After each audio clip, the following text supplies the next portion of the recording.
Hey, it's your boy, Sergeant Hooked on Heroes, coming again with another top 5 video. I did one literally first day of the year, January 1st, with my top 5 Sentai seasons, and then also my top Toku Toy releases of 2022. And I meant to follow it up with this Kamen Rider one, but I've been very busy with work this week and a lot of other stuff going on, so I do apologize. Content this week, I'm still waiting. We have our podcast as of today. We're going to be Henshins and Homies. We're going to be doing our favorite moments in Toku of 2022. Kind of talking about, different show moments, anything that happened within the fandom, toy releases, physical media releases, what have you. So anyway, just wanted to kind of touch on that lightly and talk about how we were going to be doing that on the podcast. You can follow the link below in the description to go to the Henshins and Homies YouTube page. That's where we broadcast live from every Friday around 7:45, 8 o'clock. And also available as a audio podcast anywhere you can get podcasts. But yeah, so just want to let you guys know about that. And also next week, we won't probably have our normal episode. We'll have another week off. Because next week, around the time we normally record on Thursday, we are really proud to announce that Frank and I will both be on Tokusatsu Showdown with Keza Henshin. She was a guest on our show a few weeks back talking about fashion, and we're going to be on there in Tokusatsu Showdown. We each get assigned a character to basically defend and talk about, and whoever defends the best at the end of it wins. So, yeah, it's going to be really fun. I'm really excited to do it. She's had a lot of collaborations with a lot of people in our community. But yeah, so thought I would get into my top 5 Kamen Rider seasons. This has changed. This list has definitely been changed up a little bit with recent seasons and stuff like that. So, and once I've gone back and looked at a little bit more, watched a few episodes of, or rewatched entirely, things like that. If you guys noticed, you peep the new Forza driver, DX, oh my god, and the Kazumi go on switch here. Yes, oh my gosh, I'm so excited, you don't understand. Henshin video definitely with that pretty soon. But we'll start off hot with number 5. My 5 seasons, I'm going to talk about in this, just like with the Sentai one, I want to preface it with, these are the ones that are most entertaining and mean the most to me personally. Just because your favorites are not on this list does not mean I hate your favorites. Just because my favorites are here doesn't mean that I think my favorites are better than yours or anyone else's. Just gotta kind of say that kind of thing, because the internet's weird about opinions. But anyway, number 5 is Kamen Rider X8. Directly behind my butt, over here in my chair, is my gamer driver. And I have fond memories of X8. It was the second series that I watched weekly.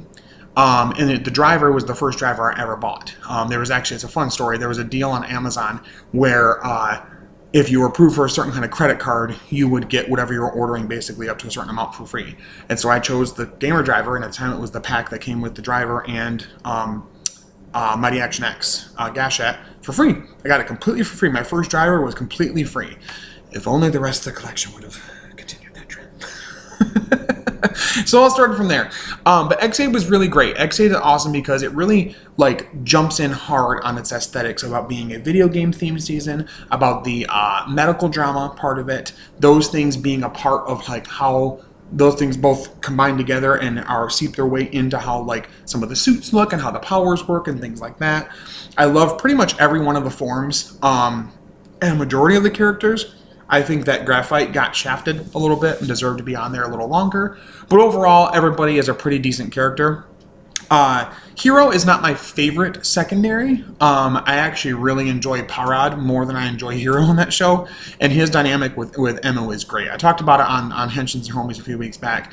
But the moment, and spoilers for all these seasons I'm going to talk about, but the moment in X8 when the whole way through, we know that Emu is this nice little pumpkin of a guy. He's very sweet. He wants to save lives. Doesn't want to kill. Blah blah blah blah. And he finally gets pushed to the limit and realizes he needs to teach Parad a lesson. He needs to teach him what it's like to not be alive anymore. And he straight up murders him. He tries to leave the fight like he always does. It happens in Tokusatsu all the time. Oh, you almost beat me. I have to go. And they teleport away. He tries to, and he grabs him. And he says, no, you're not going anywhere. And straight murks him.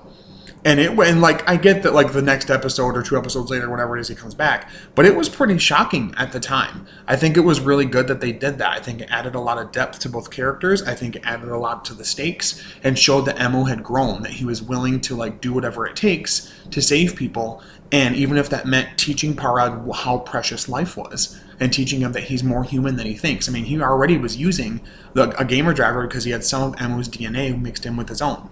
So, yeah, I really like it. I love all the gash shots. My favorite are Hyper Muteki and Hyper Muteki. I love all the jingles and everything, the sounds they make and what they do in the driver. I love the driver is completely electronicless. I love that it has no lights or sounds within it. It's just all the gimmicks that make all the sounds. I love Dan Kuroto. I love every time he comes back. I just eat it up every time. I'm so excited for Outsiders. But yeah, so X8 is a fantastic season. That's why it sits real strong at number 5. Number 4 is Kamen Rider Kuga. That is one that I first watched, clearly most of us did through, well not most of us, but some of us did, through when it started becoming streaming on Tokusatsu and then eventually on Tubi, right? Tokusatsu plays the episodes live, and Tubi you can do it like on demand, eventually it gets on there, right? And Kuga is really interesting because it's the beginning of the Heisei era, so there's not a lot of gimmicks. There are no, I'll change that. There are no gimmicks. There are no long drawn-out henshin sequences or jingles. There's not really a secondary rider. I mean, Ichijo pretty much is, but he doesn't actually henshin unless you're talking about the manga, which eventually, spoilers, he in that eventually becomes G3 from Agito, essentially. So, Bokuga's really fun. I love the way that it's filmed. The way that it's filmed feels like it's on like newsreel cameras. It's got a very odd frame rate to it, but I like it. And it's fascinating to me that the show came out. So in the show, you have the villains, the Grongi, these ancient evil demon things. And when the show initially aired, they never gave subtitles to what they were saying. They had their own language, and they didn't speak English at all until later on. They would not speak English. They didn't speak any discernible language other than Grongi. Later on, they start speaking Japanese, or Linto as they call it, which is human in their language. But for the longest time, you had no idea. They were just killing without any idea of what they're doing. And I like that. I did watch it initially the first time with the Grongi subtitles, but I still think I had a decent experience with it, and I feel like I want to at some point watch it through without those, just to kind of be like immersed a little bit without it. But yeah, it aired initially without them, and it's really cool that they added those into the airings on Tokusatsu and Tubi, and that on the Blu-ray release, which was a big deal, the Blu-ray release I was so excited about, they actually give you the option of watching. It's actually already set usually to without Grongi subtitles, and you can choose it to be with Grongi subtitles. So I like that you get the option. That's really cool. I love Godai. I love the suit. I love the initial Kuga suit, clearly right behind me. The Arkle is a really great driver right there. Boop, boop. And just overall, it's a fun season. It's got really great characters to it, and I like that it's a tight-knit cast. It's not something like 0-1 or some of the later seasons that have like 6, 7, 8 different main characters you gotta follow. It's got really just Godai and Ichijo with a supporting cast of about 4 or 5 really important people around them. And I like that a lot. I like that the Grongi, you know, I'm not mad that the Grongi aren't like the most like dialogued, or like they don't have a lot of like, they do have some great dialogue and it's a really great story to them, but they're different than villains we've gotten in any other season. They're very much so this like ephemeral, monstrous threat that is really just murdering because they like to. They just are. And I like throughout it that we meet different Grongi that the longer they're alive, the more they're learning about human culture, and the more they incorporate that into how they attack and how they fight and how they murder humans. One instance, there's a Grongi that uses a semi-truck to run people down. There's another Grongi that's a send-up to Ichigo that uses his own motorcycle and even takes a piece of his armor, taps it, and transforms it just like Godai does with his own motorcycle, the Tri-Chaser. I love Gorum. I love the little fucking Solve Gorum little buggy that attaches and makes armor. It's super cool. All the forms are great. I really enjoy them. The little Arkle that I have back there is pretty cool. Right there. It's the Legend Makeover edition, so it's the DX Lite, but whatever. But it's a really good season. You guys should definitely check it out. If you haven't seen it and you've been watching like Modern Rider, it's so much fun to go back and see the start of it. Yeah, and that's what started me actually going back through and watching the first half of Heisei Phase 1, because I already finished Phase 2, and it's really cool to see how things like get more in-depth as you go, kind of a thing. But yeah, Kuga is so worth your time. So worth your time. One of the best main riders, one of the best stories, and just an awesome ride from start to finish. It's a lot of fun. Number 3, and this might be surprising for people because this one hasn't even finished yet, but I don't care. I'm gonna be a psychopath with it. Kamen Rider Geats. I'm really enjoying Geats right now. It's really keeping up the heat. And I'm really enjoying it. I'm loving the characters. I'm loving how each one is so well, like, characterized and well acted. The suits are great. The mismatch thing is so much fun. I really thought that the like battle royale Fortnite-esque thing to it was going to bother me, but it doesn't now, and it works. The Desire driver is one of my very favorite drivers ever.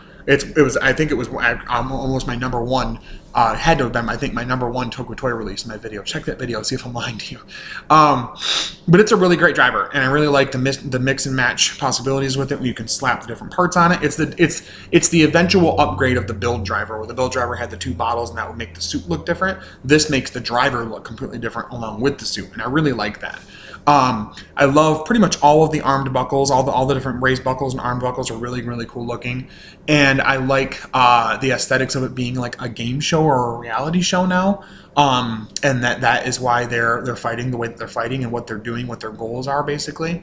The whole like what's your desire wish thing is really cool. And I like that it's like got this Faustian twist on it, where like some of them get their wishes, but not exactly the way they wanted it. Like Ace wishing to be the star of stars, and like everybody know who he is, but he still can't find his mom. Like, what's going on there?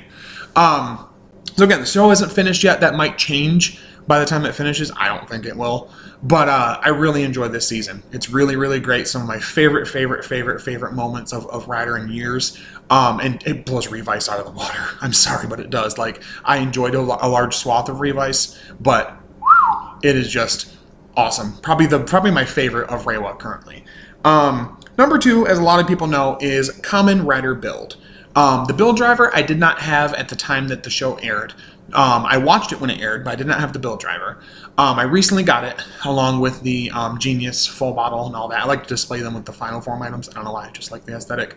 But I really like Build. The cast of characters is great. I love Sento and his whole backstory and who he really is. That whole mystery around him is great. His interactions back and forth with his boyfriend Banjo is really great. Pretty much everybody on the show is awesome other than Mad Rogue. I don't like his character, but that's it, because he doesn't really get much to do other than being like a tool for everybody else, and then he just is an actual tool later on, and then just all of a sudden isn't. The only thing that holds Build back from being my number 1 is that I feel like some of its V cinemas, depending on how you look at their canonicity, if you will, hold it back from being amazing, because I like the way that it ended, but then the V cinemas kind of backtracked that just to have some more things happen, which isn't the worst thing, but some of them were kind of meh. I think that Kazumi's was decent. I don't love Cross Z's one with his whole like Evault-y like form that he gets and Evault leaves. But I do enjoy Build overall. Rewatching it is a lot of fun. I love seeing the form debuts and knowing what's going to happen. I love that it deals with war and peace and how war can change people, how people can be, an awful person at this time in their life, and that as they go on through their life, they experience different things that change them, how they can start as a decent person and become an absolute despot. I love that as well. And I just think it's really cool that they dealt with something as heavy as like PTSD and trauma. I mean, you look at the different arcs like the Max Hazard arc and all of that, where he's out of control and can't control his berserk form and blah, blah, blah. And he goes through a lot of trauma. He's really upset. I mean, one of those pivotal scenes, as many people know, when Sento is at, spoilers, the grave of friends of another rider, and he's like praying for like acceptance and for like forgiveness for what he did. And the other rider just basically socks him in the face, kicks his ass, and tells him to go fuck himself. Like, you don't deserve that. Like, you're a monster. You let this happen. You created this power, and you let it happen. And I like that a lot. I think it's really cool. I think that they deal with a lot of really serious topics while still keeping the comedic parts there when they need to be. And I think that the stakes are really well, presented and decent all the way through. So I think overall it's a really great show. I'm not the biggest fan of the random part where his dad comes back near the end, but most of the show has really strong arcs all the way through, and it has some of the best character moments and some of the best group henshins I've ever seen in Kamen Rider. But my number 1 season, as many people obviously know, with my flippin' KRC tattoo, absolutely Kamen Rider Force. My favorite driver, my favorite main rider, my favorite season. I just really enjoy this season. I did not watch this one when it aired. It was last summer or the summer before that I watched it for the first time. And we were just in the midst of being living with my in-laws. We just moved in, and we were going to be moving in our new house eventually, but we were still looking for a house. And so in between, when putting the kids down to bed and whatever, I would watch an episode or two, and then I started watching 4 and 5 and just a bunch. And I loved it. I loved it. I love what Forza does for a Kamen Rider season, and being a anniversary, and their 40th anniversary, and kind of using similar elements. There's only 2 riders, and all that kind of stuff. But also that does its own thing. It separates itself away from that, with Gentaro being this high school student who presents himself as this bully, but he's not a bully. He actually just really, truly, when he says it sounds stupid as hell, but he's very much a Goku, dum-dum type character, where it's like he somehow is successful. Whatever his crazy plan is, it works out somehow, and he befriends everybody. His goal is to befriend and make friends with everybody in the entire school, and by the end of the series he does. By the end of the movies, it's near the population of the whole planet pretty much. And it's great. I think Getaro's an amazing main rider. I think Ryusei is an awesome secondary. I love his little subterfuge shit where he isn't telling them the truth of who he is and where his powers came from. His thing where he kills. Spoilers, please skip ahead if you don't want Forza. Spoilers. Kills Gentaro, and then that leads into the whole thing with Cosmic States. I love that the final form gets messed with later on. There's an episode with Jake where him and Jake kind of aren't seeing eye to eye, and Jake's being a little bit of a shithead. And because it's based off friendship and that's how it works, the bonds with his friends are caught a little bit, and the Cosmic States doesn't work. And he needs it to be able to defeat the Zodiarts that they're fighting. I love the Zodiarts. I love that they're all based off the constellations, the different forms of them, the horoscopes and all of that is really, really cool. I love all of the villains in it, and the characters. Everything about it is really cool. And I love how Gentaro is essentially collecting Pokemon friends as he goes through. The first 8 episodes are him filling up the slots of the Kamen Rider Club, and I really like that. And they all have a decent part to play in it. They all do things within it, and then the follow-up movies, everybody let's go to space or whatever, touch space, whatever it is, the O's Forza and then the Wizard Forza movie all continue to show them being really important parts of the team, even though they don't transform. Using the power Daizas, fighting in general is really, really cool. I love the arcs of the different characters, how they get involved and take over for other characters when certain things happen. It's just got a lot of memories, and it's really just right here in my heart. I really enjoy Forza, and I cannot recommend Forza enough. If you really want a season with a lot of heart, a lot of love put into it, a lot of happiness, but also a lot of more tender moments and sad moments as well, check out Forza. It's a lot of fun. The theme song is kick-ass. The driver, the whole 3, 2, 1, and the little the jingle it plays is great. I pretty much love all the forms in it, other than I think it was either Elec or Fire States, one of the two I didn't like. I actually like Magnet States. I'm different than most people. I'm built different. And yeah, so I just really enjoy this season. I think you should definitely check it out. It's so much fun. It's got a lot of extra content to it. The actual show itself, it's got 3 follow-up movies. Like I said, the summer movie, basically, it takes place between episodes 38 and 39. Then you have 2 verses. You have the O's versus movie and the Wizard team-up movie. And then you also have the net movies they did, with these random little snippet little episodes where there was just these goofy little situations of him and other riders because it was the 40th anniversary. Absolute bonkers, ridiculous shit posting, basically. But it is a lot of fun. It's got a lot of heart, super funny, great cast of characters. Each one of them has an awesome arc with Gentaro and truly come to love and respect him as he does them. And I like that he never stops, even at the cost of his own life, trying to figure out why someone doesn't want to be friends with him and why they're going through what they're going through, and he truly tries to help them. And I like that a lot. I try to kind of incorporate that into myself, where I see someone struggling, and even if they are trying to push me away, I in some way still try to help them without trying to irritate them or make the problem worse. And I think he's had a great effect on me as a character. I really like Gentaro and Ryusei and the entire cast, and it's just great, and so is Space. So that's my top 5. So we got number 5, Exade, number 4, Kuga, number 3, Geats, number 2, Bill, number 1, Forza. But let me know in the comments below, what did you guys think of my list, and what is your top 5 list of Rider seasons? Based on whatever you want it to be, entertainment value, quality, whatever. Let me know what your favorite drivers are, your favorite main riders. I love to have awesome conversations going on in the comments. We just hit a huge milestone with subscribers this week, 400 subscribers.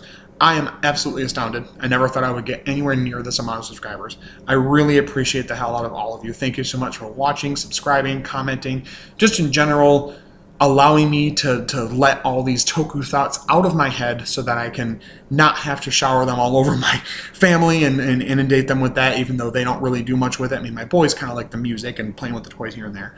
But my wife doesn't do anything with toku, so I try to like hold it back somewhat with her because I know it can get kind of annoying when I talk about it constantly. So I thank you guys for giving me the opportunity and the outlet to be able to talk about this stuff. It really means a lot to me. It's very, very special.